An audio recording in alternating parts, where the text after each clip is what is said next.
AI camera কোথায় লাগানো আছে একটু দেখাবেন?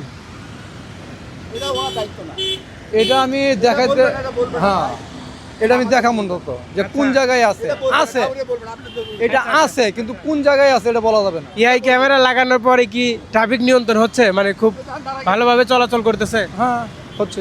আপনাদের কি একটু দায়িত্ব কমে গেছে? না, দায়িত্ব কমে নাই, আমাদের ঠিকই থাকা লাগতেছে, মাঝে মাঝে হাতে ধরা লাগতেছে প্রায় সময়।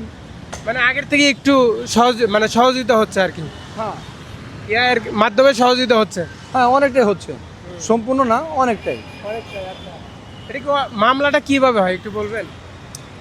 এটা আপনার যে রং করবে তাকে রং করার পরে তার আর কি মোবাইলে তার যে নাম্বার আছে নাম্বারে মেসেজ যাবে। মেসেজ যাবে। হ্যাঁ আচ্ছা, রংটা অ্যানালাইজ করবে কারা, মানুষ নাকি ও ক্যামেরাই অ্যানালাইজ করবে? এটা সরাসরি আমাদের হেডকোয়ার্টারের সাথে জড়িত, ঠিক আছে। আচ্ছা, আচ্ছা। ওইখান থেকে জিনিসটা ম্যানেজ করে। আচ্ছা, মানে মনিটরিং হচ্ছে, যে অমান্য করতেছে। মনিটরিং ছাড়া শুধু ক্যামেরায় তো সব কিছু পারে না। হ্যাঁ সেটাই সেটাই। তো ওখান থেকেই মনিটরিং হচ্ছে, যে অমান্য করতেছে তার এই গাড়ি নাম্বার ধরে মামলা চলে যাচ্ছে না? জি জি জি। দেখেন প্রিয় বন্ধুরা, আমি সরাসরি প্রশাসনের থেকে শুনলাম ট্রাফিক আইন সুন্দরভাবে মেনে চলতেছে সবাই, সেই সাথে সবাই সুন্দরভাবে গাড়ি উল্টাপাল্টা চালাচ্ছে না।